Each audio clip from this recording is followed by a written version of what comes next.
Oke, salam ngeliat bola bareng Bung GX. Ya, tinggal beberapa hari lagi ya. Dalam hitungan hari, 2 hari ke depan tim nasional kita akan berhadapan dengan Bahrain di Bahrain National Stadium. Ini tentu sangat kita nantikan dan sangat kita tunggu-tunggu, di mana langkah Indonesia menuju Piala Dunia tinggal beberapa langkah lagi dan sepertinya sudah semakin dekat ya. Semua positif dan semua berharap yang terbaik ya tentunya, apalagi Indonesia saat ini sudah ditambah dengan kekuatan baru yaitu Eliano Randers dan juga Miss Hilger, dan tentunya akan menambah kuat lini pertahanan Indonesia. Mereka semua dari yang bermain di Liga 1 maupun yang abroad di luar negeri, semua sudah berkumpul, semua sudah ikut latihan di Bahrain dan siap menghadapi laga yang sangat-sangat krusial. Artinya poin demi poin yang kita harapkan bisa kita raih ya, mulai dari Bahrain ini, karena nanti selanjutnya kita akan berhadapan dengan Cina. Tentunya tidak mudah dan pastinya kita akan berharap yang terbaik ya. Banyak hal berseliweran, banyak hal yang sudah isu-isu maupun fakta-fakta yang berseliweran di media sosial maupun media-media online ya, yang mengenai partai besar antara Indonesia melawan Bahrain ini. Bahrain sendiri mengingatkan kita bagaimana kekalahan kita 10-0 pada tahun 2014 lalu ya.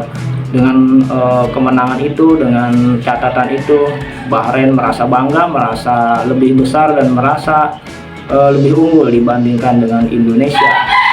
Tapi sebaliknya, hal yang berbeda yaitu dikeluarkan oleh FIFA, channel FIFA di media Instagramnya, yang mengingatkan Indonesia bahwa kemenangan Indonesia di Stadion GBK 2-1 atas Bahrain ini tentunya mengembalikan memori kita bahwa pada fase yang lalu kita pernah mengalahkan Bahrain, yaitu pada tahun 2007 ya, di mana Bambang Pamungkas dan kawan-kawan berhasil mengalahkan Bahrain dengan skor 2-1.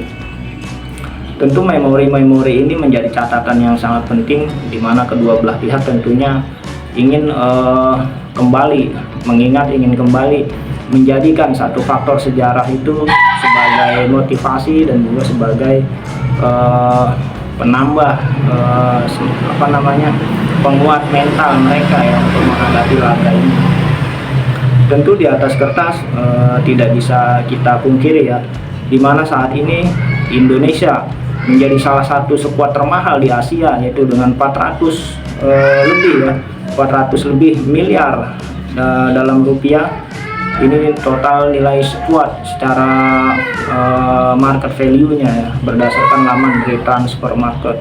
Berbanding dengan Bahrain yang masih di bawah Indonesia jauh ya, bahkan dari Cina pun Bahrain kalah. Nah ini tentunya jadi motivasi tersendiri, di mana secara nilai di atas kertas Indonesia, pemain-pemain Indonesia itu lebih unggul ya.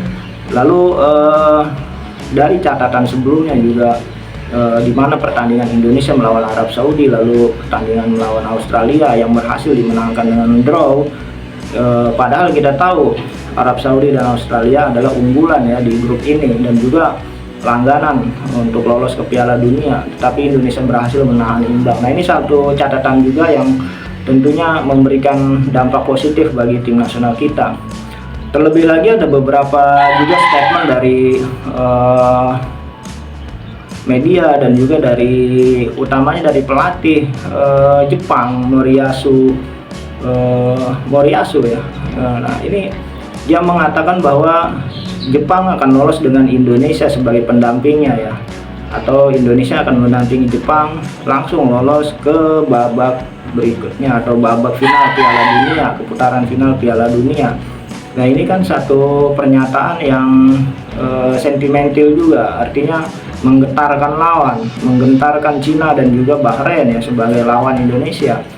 Tentunya dengan pernyataan ini mereka tidak akan menganggap remeh Indonesia, karena memang Indonesia sekarang berbeda dengan Indonesia yang lalu ya, 10 tahun lalu, sehingga memori-memori yang dahulu pernah terlukis atau yang pernah tercatat ya hanya sekadar memori ya, bisa jadi itu hanya sebatas catatan, karena ya memang jauh berbeda antara dulu dan sekarang.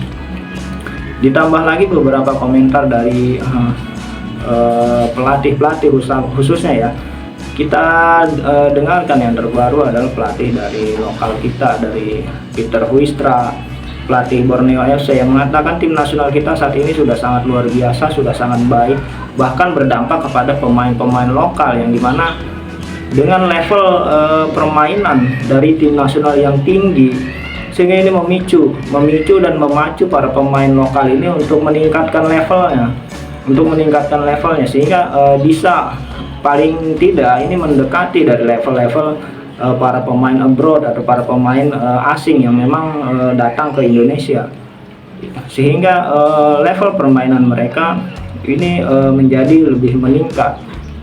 Ini terlihat dari beberapa pertandingan atau dari kompetisi Liga 1 yang saat ini berjalan ya. Ini menjadi sesuatu yang berbeda dengan beberapa tahun yang lalu, di mana kompetisinya menjadi lebih ketat, menjadi lebih baik, dan juga permainan dari taktikal dan juga strategik dari para pemain ini bukan hanya lokal, bukan hanya asing, tapi lokal juga meningkat dan berkembang menjadi lebih baik ya.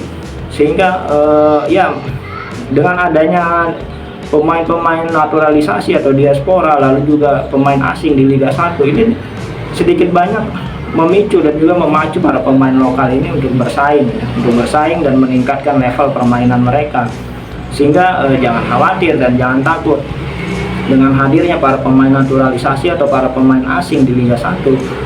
Ini akan mematahkan atau akan mengubur mimpi-mimpi para pemain lokal atau mematahkan karir pemain lokal. Jangan, tidak, ini justru bagi mereka yang mampu untuk bersaing dan bagi mereka yang berpikir positif, ini justru akan menjadi pelecut semangat mereka untuk meningkatkan level ya. Tetapi bagi mereka yang kalah duluan sebelum bersaing ya akan tergilas dengan sendirinya, yaitu hukum alam. Nah ini sangat menarik bagi Liga Indonesia dan juga tim nasional Indonesia ke depan saat ini ya, dimana seluruh dunia, seluruh media, bahkan dari Eropa yang dahulu tidak memandang Indonesia, tapi saat ini sangat mengagumi Indonesia, sangat mengagumi tim nasional Indonesia. Bahkan dari media atletik, dari media Inggris itu mengatakan bahwa Indonesia mampu mengubah pemain biasa menjadi luar biasa. Indonesia mampu mengubah pemain akademi ini menjadi pemain seperti layaknya pemain yang reguler di Real Madrid. Ini kan luar biasa ya. Artinya ada satu, selain dari bentuk kecintaan dari para fans, dari para penggemar tim nasional, juga adanya satu manajemen yang baik juga dari PSSI, dari badan tim nasional, dimana kita memang benar-benar membentuk tidak hanya tim nasional tetapi juga kompetisi di dalam negeri ini menjadi satu yang terintegrasi dan juga menjadi satu yang bernilai komersil dan juga tentunya bernilai terhadap prestasi ya, kinerja, dan juga tentunya peningkatan secara progresivitas ke depannya ya. Nah ini sudah mulai, langkah-langkah itu sudah mulai dilakukan secara bertahap, secara kontinu, secara komprehensif oleh PSSI melalui Bapak Erick Thohir ya.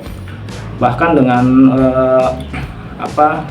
beberapa kerjasama dilakukan juga oleh PSSI dengan badan-badan atau asosiasi-asosiasi sepak bola luar negeri, terutama dari negara-negara yang memang sudah sepak bolanya sudah maju. Seperti untuk hal perwasitan, Indonesia bekerja sama dengan Jepang.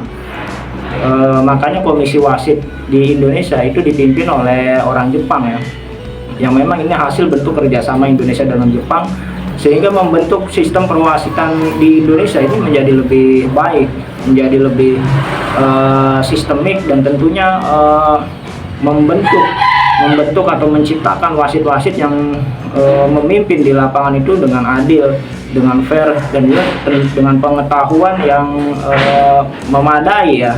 Tentunya harus berkualitas, harus berstandar FIFA sampai ke depannya nanti ya. Nah, ini secara bertahap akan dituju ke arah itu.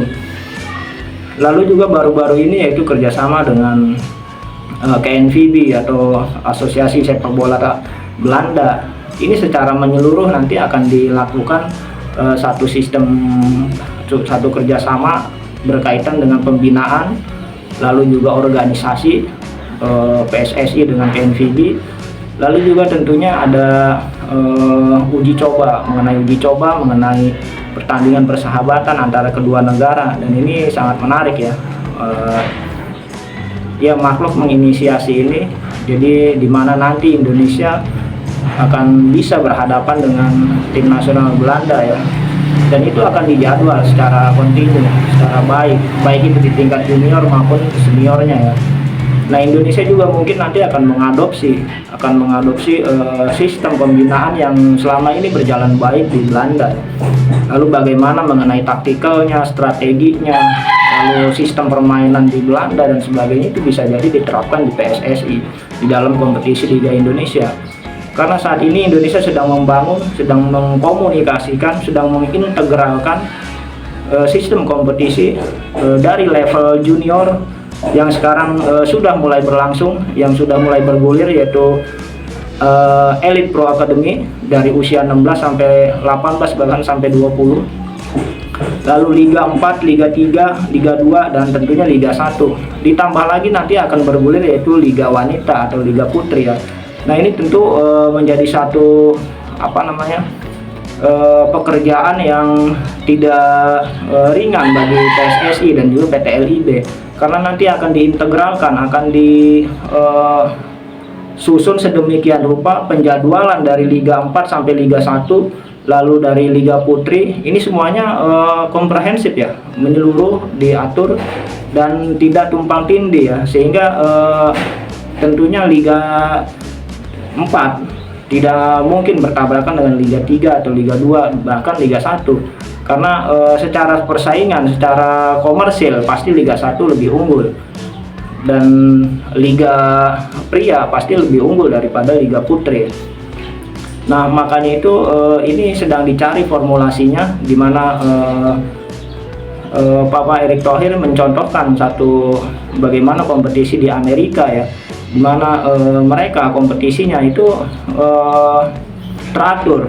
Jadi bagaimana baseball, bagaimana softball, bagaimana basket, bagaimana sepak bola itu tidak tumpang tindih, sehingga semuanya mendapatkan tempat, semuanya mendapatkan komersialisasi yang tidak bertabrakan gitu ya, sehingga semuanya memiliki nilai jual. Karena memang masing-masing olahraga ini memiliki penggemarnya beda-beda ya, memiliki penggemarnya masing-masing dan tidak sama, tidak rata gitu. Ada yang unggul, ada yang tidak gitu. Jadi jangan sampai yang unggul ini mengalahkan yang tidak unggul atau yang baru, yang Liga 1 misalnya.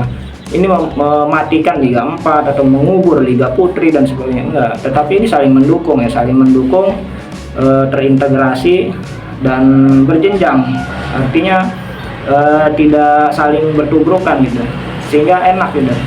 Setelah kita Liga 1, lalu Liga 2, Liga 3, Liga 4 itu semuanya bisa kita nikmati bareng-bareng, bisa kita nikmati semua gitu, tanpa ada yang tenggelam gitu, tanpa ada yang terkubur atau tanpa ada yang terinjak di situ ya. Nah, sehingga semuanya akan mendapatkan sponsornya masing-masing, akan mendapatkan sponsornya yang tentunya yang bernilai komersialisasi yang baik gitu ya, karena dia juga memiliki daya saing. Seperti sekarang misalnya Liga 1 itu sudah memiliki sponsor sendiri, yaitu sponsor utamanya itu BRI. Lalu Liga 2 ada Pegadaian. Nah, nanti kan ada Liga 2, Liga 3, Liga 4, Liga 3, Liga 4. Nah, itu kan belum dapat sponsor. Nah, nanti dengan sistem pengaturan yang rapi, yang tertata, sehingga ini tidak tumpang tindih, sehingga akhirnya Liga 3, Liga 4 ini mendapatkan komersialisasinya sendiri, menarik minat bagi sponsor untuk masuk ke arah situ ya. Begitu juga dengan Liga Putri, banyak sponsor yang masuk akhirnya ke situ ya. Kalau misalnya itu terjadi bertubrukan atau tidak diatur dengan rapi, ya mungkin mereka ini liga-liga yang 34, Liga 3, Liga Putri ini akan tergilas ya, tidak mendapatkan sponsor dan sebagainya karena kurang menarik, karena ya kalah bersaing tentunya dengan Liga 1 dan Liga 2. Nah ini jangan sampai terjadi, makanya PSSI, LIB duduk bareng bersama dengan juga para pemilik klub, para manajemen klub, tentunya mengatur ini dengan sangat baik ya, dengan sangat rapi dan membicarakan ini secara komprehensif. Ini yang kita tunggu, yang kita harapkan, kerja baik dari PSSI dan juga PT LIB yang mungkin sebelum-sebelumnya tidak pernah melakukan ini ya. Makanya ini satu bentuk ya perlu kita apresiasi ya, satu bentuk yang baru yang dilakukan oleh PSSI sekarang. Bahkan PSSI-nya Thailand sendiri pun Madam Peng itu sempat cemburu ya, mengutarakan kecemburuannya ketika PSSI mendapatkan apresiasi dari FIFA, lalu mendapatkan bantuan dari FIFA, bahkan FIFA mendirikan kantor cabangnya di Indonesia. Ya ini mereka juga cemburu, apalagi Indonesia berhasil melakukan program naturalisasi ini dengan sangat baik, dengan sangat cepat, kok kelihatannya juga mudah ya, berbanding terbalik dengan apa yang dilakukan oleh Malaysia yang gagal melakukan naturalisasi match dial, dan juga Vietnam yang belum bisa melakukan naturalisasi dengan baik. Nah ini Madam Peng juga melalui Asosiasi Sepak Bola Thailand ingin bekerja sama dengan PSSI Indonesia, ingin bekerja sama dengan Pak Erick Thohir, bahkan belajar ya dengan Pak Erick Thohir bagaimana caranya menaturalisasi, mencari pemain-pemain naturalisasi Thailand. Ya ini luar biasa, ini sangat baik. Kita tunggu hasilnya, mudah-mudahan yang terbaik buat tim nasional kita dan juga tentunya sepak bola Indonesia secara keseluruhan. Silahkan tuliskan komentar Anda, pendapat dan sebagainya mengenai tim nasional kita dan juga tentunya kompetisi Liga 1 dan juga sepak bola Indonesia secara keseluruhan di kolom komentar. Oke, terima kasih.